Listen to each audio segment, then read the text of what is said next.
o recapitulemos el 381, segundo párrafo. Nombre del juez al que se dirige, nombre y apellidos de los delegados. Cada quien va a acreditar su personería a cómo le corresponda. Ya lo vimos en clase, grupo coaligado y sindicato, lugar para recibir notificaciones, el nombre de la parte emplazada, dirección donde desea ser notificada, y el grupo coaligado va a presentar un duplicado de su pliego de peticiones, ¿sí? Y el sindicato va a presentar con esa demanda una copia del proyecto de pacto colectivo de condiciones de trabajo, ¿sí? ¿Me siguen hasta ahí? ¿Vamos todo bien?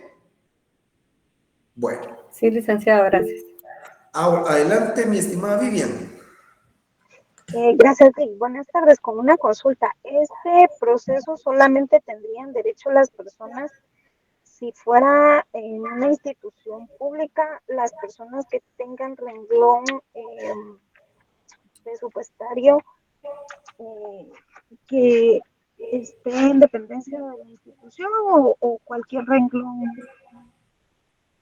Lo que pasa, Vivian, o sea... Por ejemplo, un renglón 031, que es un renglón que está presupuestado en el gobierno, o alguien que solamente presta sus servicios y quiera hacer una demanda y realice y se vaya por esta vía, ¿lo puede hacer también? Mi respuesta corta, Vivian, es que no. Estos derechos son legítimos de los trabajadores. Mi respuesta corta, primaria y breve. Ahora, le amplío. Como ya de todos es de conocimiento y es de amplia trayectoria que en el Estado hay una simulación de contratos y a los renglón 31, a los 029, los tienen como horario, relación de dependencia, dependencia continuada y demás. Si los trabajadores logran demostrar que tienen una relación de dependencia, les dan trámite o les aceptan la representación, estimada Vivian, pero es porque es una mala práctica del Estado tener relación o sea, simular la relación de contrato en otros renglones. Eso no debería existir. Un juez, al ver un 029 o un renglón 31, se me escapa algún otro renglón por ahí, creo que 32 o 33, no deberían de darle trámite porque no tienen la calidad de trabajador de acuerdo al código y a las normas presupuestarias. Ahora, como existe una simulación de ley, si el juzgador le acreditan dentro de la solicitud que son trabajadores en relación de dependencia, suelen darle trámite, estimada Vivian. Entonces, por eso le digo, son dos respuestas. Si me pregunta la corta, rápida y sencilla, sin saber ningún contexto, un 029 y un renglón 31 no deberían poder interponer un conflicto porque no son trabajadores, prestan un servicio técnico o profesional. Ahora, en la práctica, como hay simulación, y si lo logran demostrar, sí pueden plantear el conflicto. No sé, estimada Vivian, si solvento su duda. Sí, muchas gracias. ¿Estamos? Excelente. Emily. Licenciada, buenas noches. Solo indicó que el artículo 381, el segundo párrafo, era requisito de... Esta es la demanda colectiva. Ah, ok. Esta es la demanda colectiva, jóvenes. La demanda colectiva. Como les decía, cuando a mí me despiden injustificadamente, cuando no me han pagado mis vacaciones a título individual, presento mi demanda de juicio ordinario laboral. Entonces, el equivalente en materia colectiva es la solicitud, como establece el código, o también llamada demanda colectiva. Ese es su primer escrito. Cuando fracasó la negociación, pasaron los 30 días y no hay manera, señores, vamos a demandar y planteamos un conflicto colectivo de carácter económico social. Excelente, entonces redactemos la demanda colectiva y hay que llenar todos estos requisitos. ¿Sí? Muchas gracias, licenciado. ¿Alguien más, jóvenes? ¿Vamos bien hasta ahí? Bueno. Buenas noches, licenciado, perdone. Adelante. Yo tengo una duda. ¿Esta solicitud se aplica también para el grupo coaligado? Sí, para ambos, mi estimada Solo me aparecen aquí los apellidos, Shikai Marroquín, sí, para ambos. Esta es la demanda colectiva, tanto para el grupo coaligado como para el sindicato. Por eso les decía, jóvenes, que aquí en el artículo 81, segundo párrafo, establece que se debe adjuntar por duplicado el pliego de peticiones.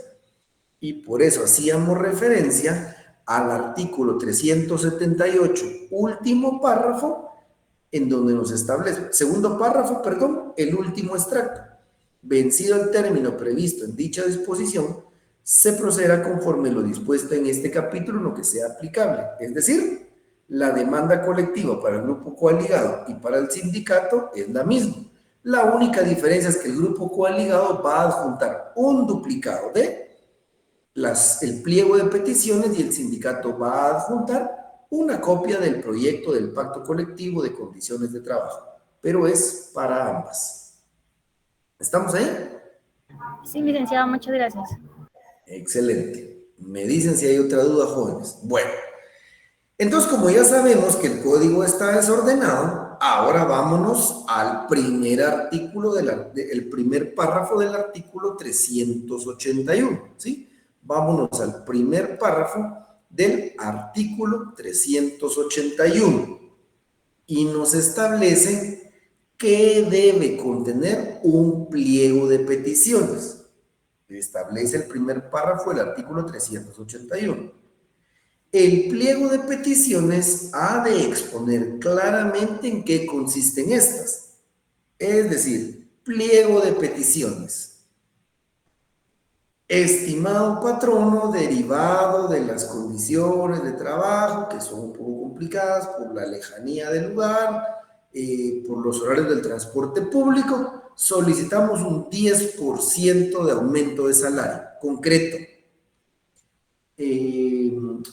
Patrono, derivado que las leyes de trabajo establecen que son 15 días para que el trabajador recupere sus energías. No obstante, el trabajo aquí en la empresa es fuerte.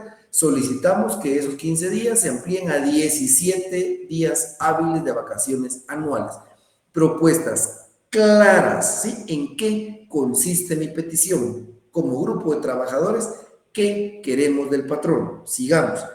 ¿Y a quién o quiénes se dirigen? Bueno, ya les dije, estimado patrono, van dirigidas evidentemente al patrono.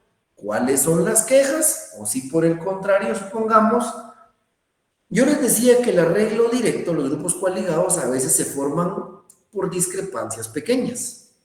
Supongamos que en una empresa, les cuento por ejemplo acá donde yo estoy en la oficina, ahora los edificios son con una modalidad que son edificios pequeños y tienen un área de comedores comunes. La gente trae su almuerzo y bajan todos a un comedor común y calientan su almuerzo en los microondas. Supongamos que los microondas de la empresa se arruinan. Entonces usted resulta que lleva una semana llevando su almuerzo y tiene que comer frío porque no sirven los hornos microondas. ¿Se recuerdan que hablábamos que también es para restituir derechos que se han violentado? Entonces, patrono, señor gerente general, señor ministro, etcétera, señor rector de la Universidad de San Carlos de Guatemala, señor procurador general de la Nación, no importa la institución, tenemos una queja en cuanto a que no funciona el equipo de hornos microondas para calentar nuestro almuerzo, motivo que nos tiene inconformes y solicitamos sea solucionado. Pueden ser peticiones de una mejora, de nuevos derechos o incluso la restitución de derechos anteriores. Adelante, estimada Marta Lidia. Buenas noches, licenciado. Fíjese que aquí por donde yo vivo hubo un problema con una maquila. La gente comía en la calle y pasó un buen tiempo así, ¿verdad? Hasta que pasó una tragedia, un accidente. Hasta en ese momento como que la gente reflexionó y tuvieron que demandar. No así, hay otro par de maquilas casi en el mismo sector que sucede lo mismo y como que la gente le tiene miedo porque como son coreanos los dueños, ¿verdad?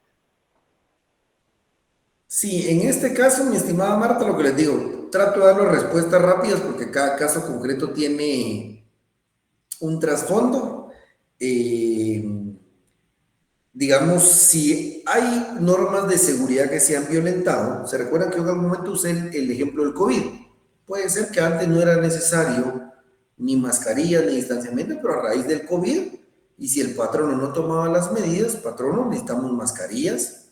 La OMS ya recomendó distanciamiento de 1 metro, gel, provéanos de sus insumos. Entonces, en este caso que usted me plantea de las maquilas, sí podrían los trabajadores organizarse, conformar un grupo coaligado y formularle sus quejas al patrón. O sea, eso es lo que la ley establece. Ahora, lo que les he dicho en la práctica, y sobre todo hablando de maquilas, es otra cosa. Y con los coreanos, a ver, entre gitanos no nos vamos a leer la mano, y yo con lo que les voy a decir, no estoy inventando el agua azucarada. Todos sabemos que muchos extranjeros conforman maquilas, basándose en los 10 años de exoneración de impuestos que les da la ley, desarman la maquila, arman otra, y ese es un círculo vicioso que lastimosamente nadie ha atendido. Pero en este caso que usted me planteaba, sí se podría utilizar esta fórmula para atender la necesidad. No sé si ahí complemento su aporte o disipo la duda, mi estimada Marta Lidia. Sí, licenciado, muchas gracias. Ahí estamos. Buenísimo. Adelante, Britney. Buenas noches, licenciado. Solo con una duda. No sé si lo estoy confundiendo o es por aparte, pero la aplica y el pliego de peticiones, o sea, tiene que ver, o sea, ¿es igual o es por separado? La aplica nada más solo son las preguntas que que se hacen dentro de, valga la redundancia, dentro de la audiencia, pues. Ajá, la aplica, ¿se acuerda que la vimos, mi estimada Britney, en el juicio ordinario laboral? Ajá. La aplica es el interrogatorio que una de las partes, porque acuérdense que puede ser el demandado, o si el demandado contrademanda, le hace a la otra parte, ¿sí? Esa es la, bueno, incluso la aplica es incluso el sobre donde va el pliego de posiciones, mi estimada Britney, hasta yo creo. Ok, eso es entonces, que es oposiciones, entonces es la palabra. Ajá, es que por lo que tengo entendido, o sea, la aplica solo va, como usted dijo ahorita, solo es nada más el sobre, pero lo que va adentro, o sea, es lo de las preguntas, lo mismo, pues. Pero yo lo había confundido porque como dice pliego de peticiones, o sea, lo estaba confundiendo con el de oposiciones. No. El pliego de posiciones es un documento algo así como esto, donde hay un montón de preguntas. No les voy a decir de quién es, pero ya cuando publique van a ver ustedes. Es un interrogatorio que una parte le hace a la otra parte y la aplica es el documento que contiene ese pliego de posiciones. Explica que contiene el pliego de posiciones que deberá absolver fulanito. No, el pliego de peticiones es algo similar, son donde se deja la constancia de lo que el grupo de trabajadores le está pidiendo puntualmente al patrón.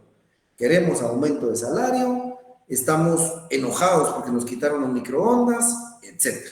¿Sí? Ok, gracias, licenciado. Disculpe. Vaya. Bueno, entonces sigamos. Dice cuáles son las quejas, el número de patronos o de trabajadoras que los apoyen, por eso la importancia de celebrar la asamblea. En el pliego de peticiones va a quedar constancia que dicen cuáles son las posiciones, lo que ya vimos, a quién van dirigidas, que van contenidas en cada pregunta. Dice cuántas personas apoyan, vamos a dejar constancia que a la asamblea para formar el grupo coaligado estuvieron presentes 30 trabajadores de la empresa. La situación exacta en los lugares de trabajo, básicamente se refiere al lugar, la cantidad y el nombre y apellido de los delegados, ¿sí?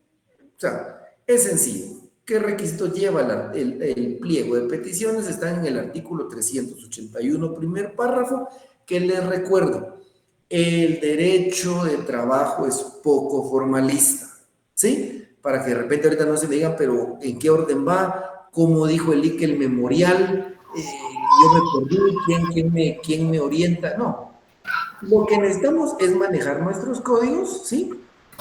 Porque, pero nuestros artículos, porque solo con los artículos ya la forma se la damos nosotros. Lo que quería que tuviéramos presentes que tenemos que adjuntar a la demanda colectiva un pliego de peticiones, cuáles son los requisitos de ese pliego de peticiones. Y si es un sindicato, ya se presenta una copia del formato de proyecto de pacto. Ese es un documentito donde va a decir proyecto de pacto colectivo de condiciones de trabajo y ese tiene forma de ley. Artículo 1, ahí empieza el despliegue, ¿sí? ¿Estamos hasta ahí, jóvenes? ¿Vamos bien? ¿Me copian? Solo Emily, quiero que tiene encendido su micrófono, mi estimada Emily. Ahí estamos. Vamos bien, ¿verdad? Bueno, entonces seguimos. Una vez que hemos planteado nuestra demanda colectiva de trabajo, ¿sí? Hemos planteado nuestra demanda colectiva de trabajo, vamos a ver a continuación entonces que se entiende por planteado el conflicto, ¿sí? Se entiende por planteado el conflicto. Y aquí ahora existe una figura que se denomina fuero de atracción, con F. Fuero de atracción, ¿sí? Da vida entonces al fuero de atracción. Y el fuero de atracción no es otra cosa que la obligación que tienen los tribunales de trabajo de traer, ¿sí? De traer al trámite del conflicto colectivo de carácter económico-social a todos los trabajadores de la institución o empresa, ¿sí? Aunque no sean miembros del grupo coaligado o que no sean grupos del sindicato. Repito, el fuero de atracción es la obligación que tienen los tribunales de trabajo de traer al trámite del conflicto colectivo de carácter económico-social a todos los trabajadores de la institución o de la empresa, aunque no conformen al grupo coaligado o al sindicato. ¿Esto con qué finalidad? Vean, pues, ya se planteó un conflicto que corre el riesgo de llegar a una huelga, ¿sí? Corre el riesgo de llegar a una huelga. Vamos a ver más adelante que para poder estallar la huelga se necesita cubrir cierto número o porcentaje de trabajadores de una institución o empresa. Entonces, lo que la ley busca es proteger a todos, porque pudiese ser un caso que el patrón lo establezca. Bueno, los que plantearon el conflicto tienen inamovilidad, pero entonces voy a despedir a 2 o 3 de aquellos que no tienen inamovilidad para que los demás no apoyen el conflicto. Por eso la ley en este punto prevé, ya se planteó un conflicto, ahora traemos a todos los trabajadores y todos son parte del proceso. ¿Se recuerdan ustedes que ya lo vimos? ¿A quién beneficia una negociación colectiva? A los trabajadores que conformaron el sindicato o la coalición, a aquellos trabajadores que estando en la empresa no conformaron ni el sindicato ni la coalición, y tercero, aún a aquellos trabajadores futuros, es decir, a todos. Ya vimos que existía una bilateralidad no individualizada, ¿se recuerdan?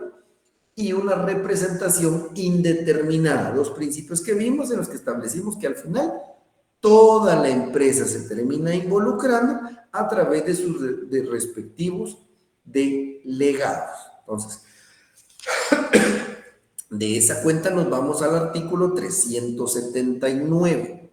Artículo 379. Así es, mi estimada Araceli, fuero de atracción. Así es, fuero de atracción. Bueno, artículo 379. Esto ya lo vimos y lo vamos a repetir ahorita. Dice, desde el momento en que se entregue el pliego de peticiones al juez respectivo, se entenderá planteado el conflicto para el solo efecto de que patrones y trabajadores no puedan tomar la menor represalia uno contra el otro, ni impedirse el ejercicio de sus derechos. Un paréntesis, jóvenes, se me fue un último párrafo del artículo 381. Leámoslo rapidito, último párrafo del artículo 381. establece aquí, si la solicitud, es decir, la demanda colectiva, ¿se recuerdan? Si la solicitud presentada no llena los requisitos legales, el tribunal de oficio la corregirá mediante acta. Inmediatamente dará trámite a la solicitud. A ver, en la práctica, un juzgado no se puede inventar, ¿sí? No se puede inventar datos. Si falta un dato, el juzgado no se lo puede inventar. El juzgado va a emitir una resolución pidiéndole al grupo coaligado o al sindicato, ¿sí?, que subsanen cierto dato. Ahora, lo que tenemos que tener en cuenta, jóvenes, es que esta frase, subrayen ahí, la última línea del 381, inmediatamente dará trámite a la solicitud. En concordancia con ese artículo es lo que acabamos de leer. Lo que tenemos que entender es que cuando llega la demanda colectiva, ¿sí?, se presenta en el juzgado y el juzgado pone sello de recibido, se da por planteado el conflicto. Repito, en paréntesis les voy a decir, en la práctica los juzgados emiten resolución donde se tiene por planteado el conflicto y por ende se dictan las prevenciones que vamos a ver a continuación, no obstante que el sindicato o el grupo coaligado cumpla con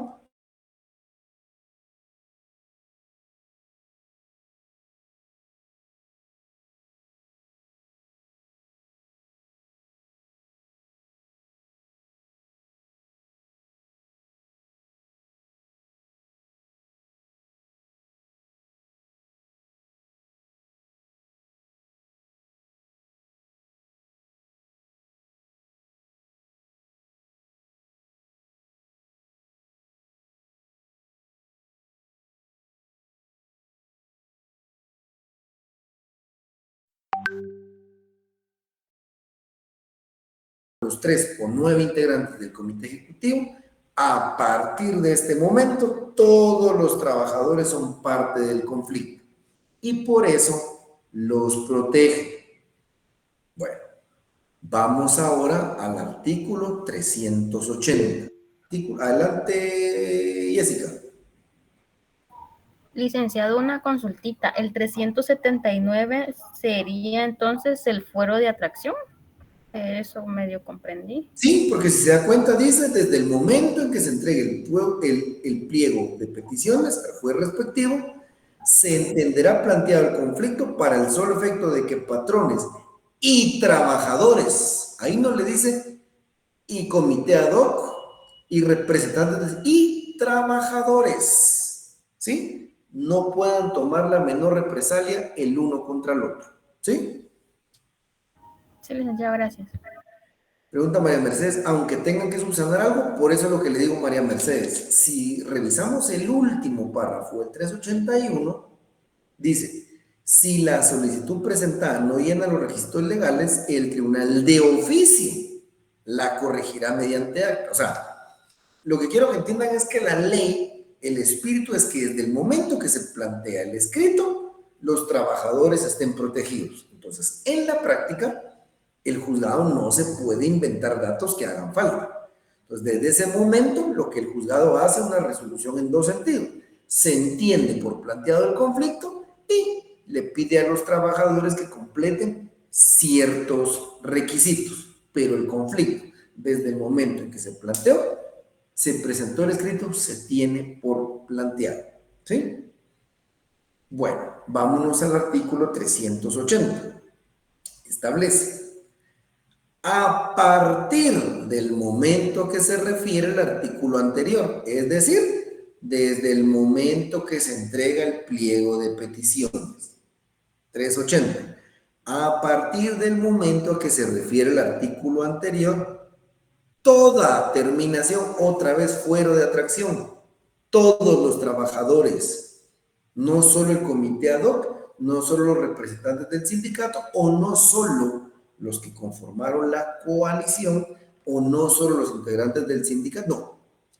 Toda terminación de todos los trabajadores, toda terminación de contrato de trabajo en la empresa en la que se ha planteado el conflicto, como dice aquí, aunque se trate de trabajadores que no han suscrito el pliego de peticiones o que no hubieran adherido al conflicto respectivo, deberá ser autorizada por el juez, quien tramitará el asunto, subrayen ahí, en forma de incidente.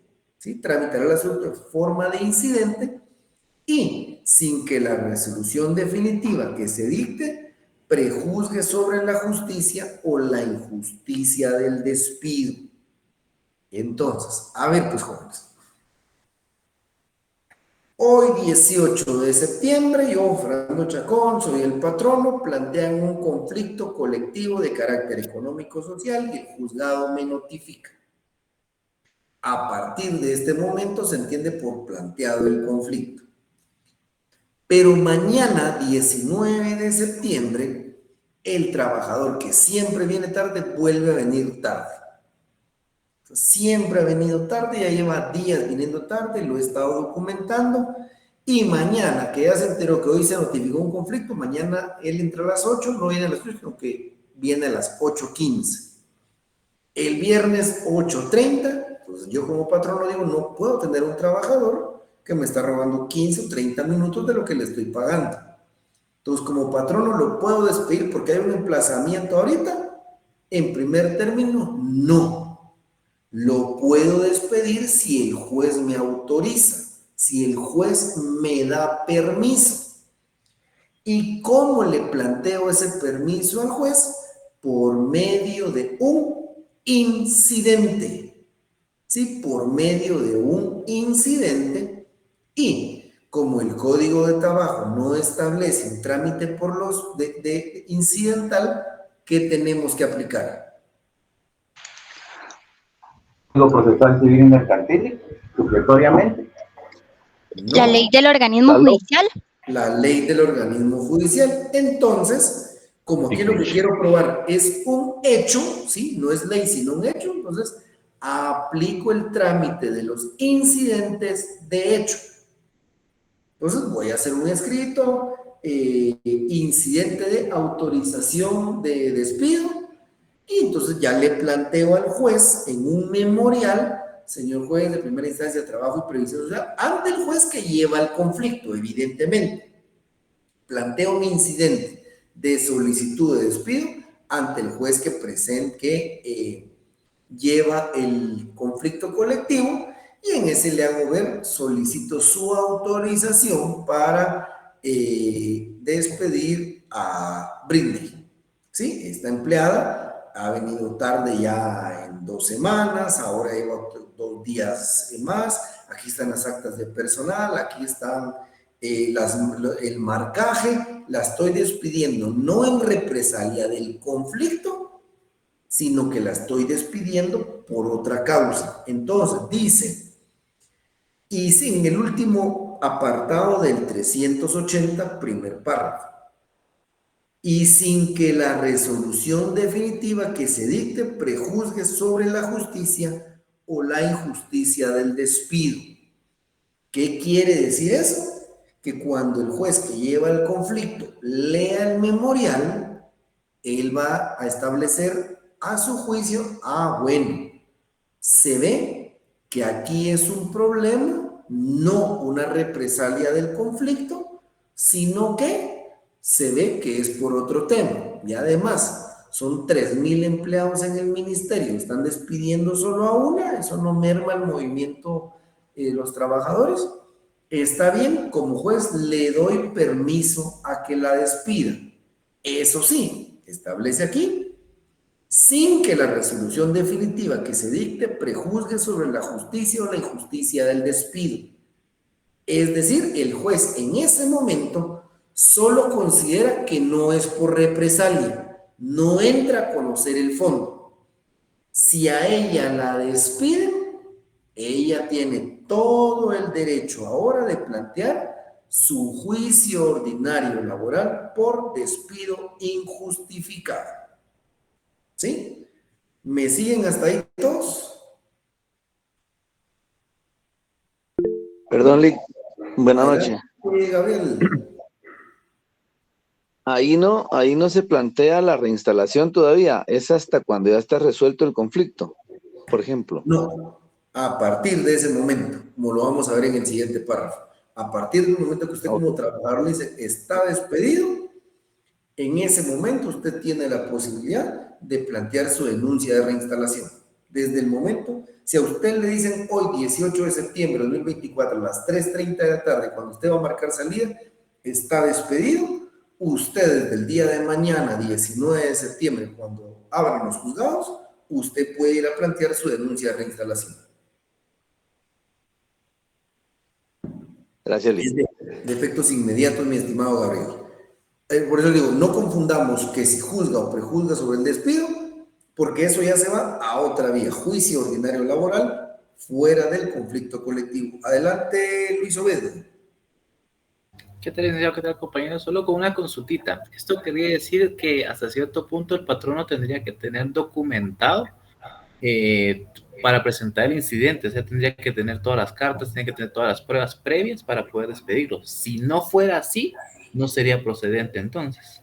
Exacto. Digamos, mi estimado Luis Obed, si el patrón, en el mismo caso, dice, mire, este trabajador ya vino 5 días seguidos tarde, pero no adjunta ninguna documentación, el juez probablemente va a resolver sin lugar el incidente de autorización judicial de despido planteado por el patrono Fernando Antonio Chacón, y en consecuencia no es factible separar de su trabajo al trabajador X. O sea, en ese incidente, mi estimado Luis Obed, sí hay que probarle al patrón, al juez, de que el despido es por otra causa ajena al conflicto. Y repito, el juez ahí, digamos, por decirlo de alguna manera, solo se hace a una idea que efectivamente es fuera del conflicto y lo declara con lugar, o si es dentro del conflicto y declara sin lugar el incidente. Por eso les digo, establece aquí, sin que se prejuzgue sobre la justicia o la injusticia del despido.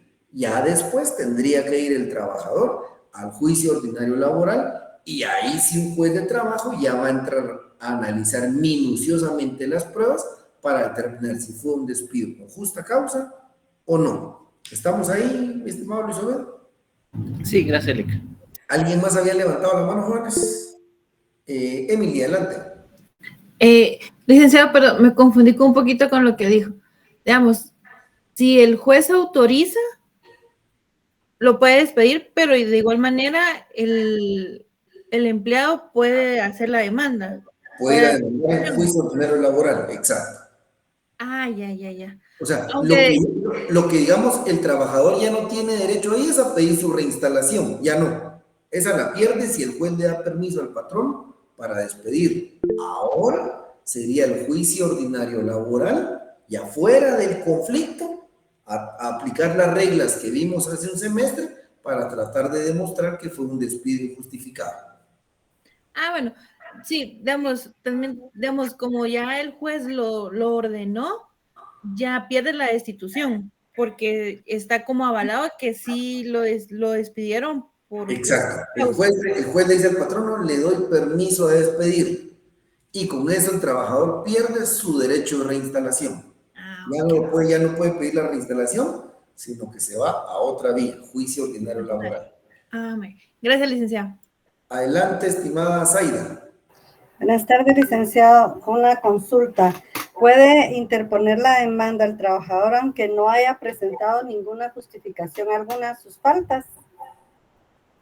Perdón, ¿me repite? Sí, el trabajador puede interponer su demanda aunque no haya presentado ninguna justificación a sus faltas por el despido. Sí, recuérdese, mi estimada Zaida, que de conformidad con el artículo 77 o 78, ustedes me corrigen, la obligación, o sea, cuando un trabajador demanda por despido injustificado a su patrono, la obligación de probar la justa causa es del patrón. ¿Sí? Entonces, el obligado a aportar prueba ahí es el patrón. Ahora, evidentemente, ¿verdad, Zaida? Si el patrono sí logró documentar que el trabajador llegó tarde 5 días y el trabajador no tiene ninguna justificación, la demanda se la van a declarar con lugar. Pues, pero interponer la demanda sin ninguna prueba o sin ninguna justificación, sí lo puede hacer el trabajador, mi estimada Zaida, sobre todo, repito, porque la obligación en los casos de despido injustificado es del patrón de probar la justa causa del despido. Ok, gracias, licenciado, muy amable. Adelante, Telma Corina. Licenciado, perdone, No tenga pena. con una pregunta. Cuando el trabajador es despedido con la autorización del juez, pierde la reinstalación. Exacto. Pero cuando se va a la vía de juicio ordinario laboral, ¿ahí la puede pedir? ¿O ya definitivamente ya la perdió?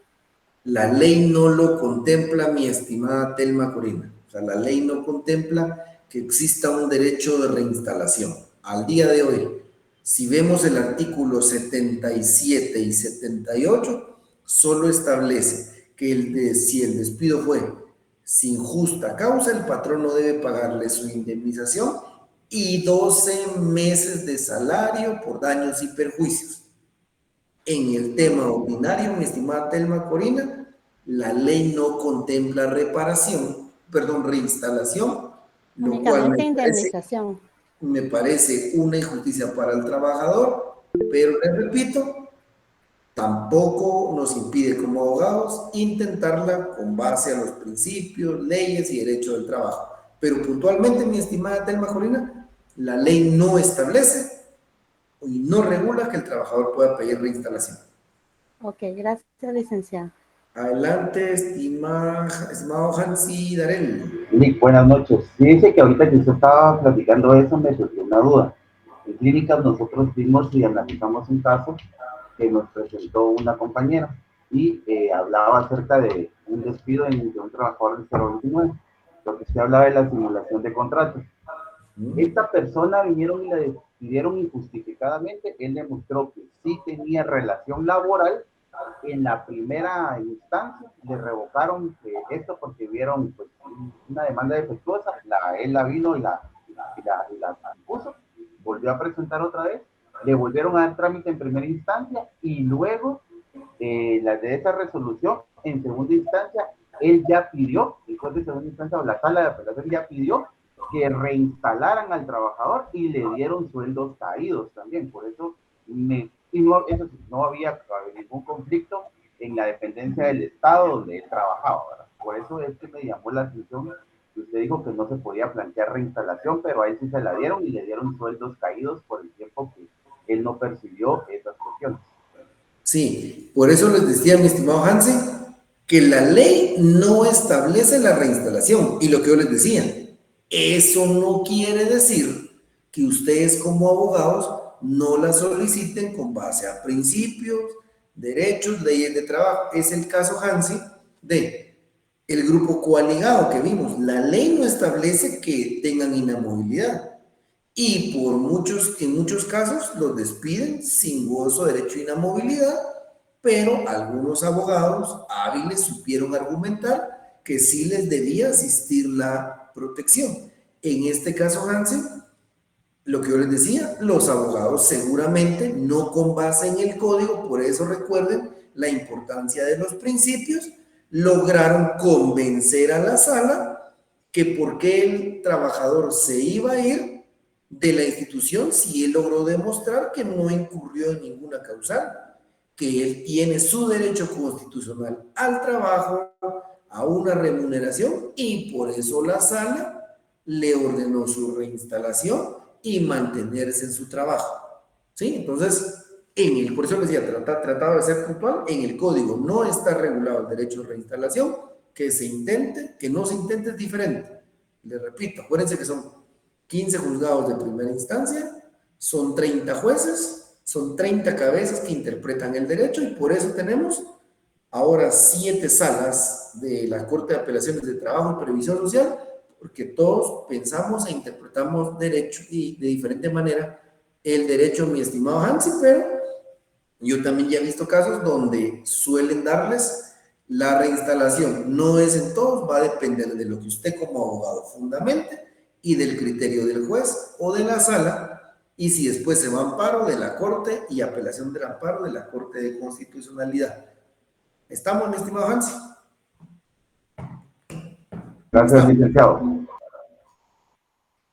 Bueno, jóvenes, 18:59. Lo vamos a dejar hasta aquí el día de hoy y nos vemos el día lunes en clase, primeramente Dios, presencial, jóvenes. Que tengan un buen descanso. Feliz noche, licenciado.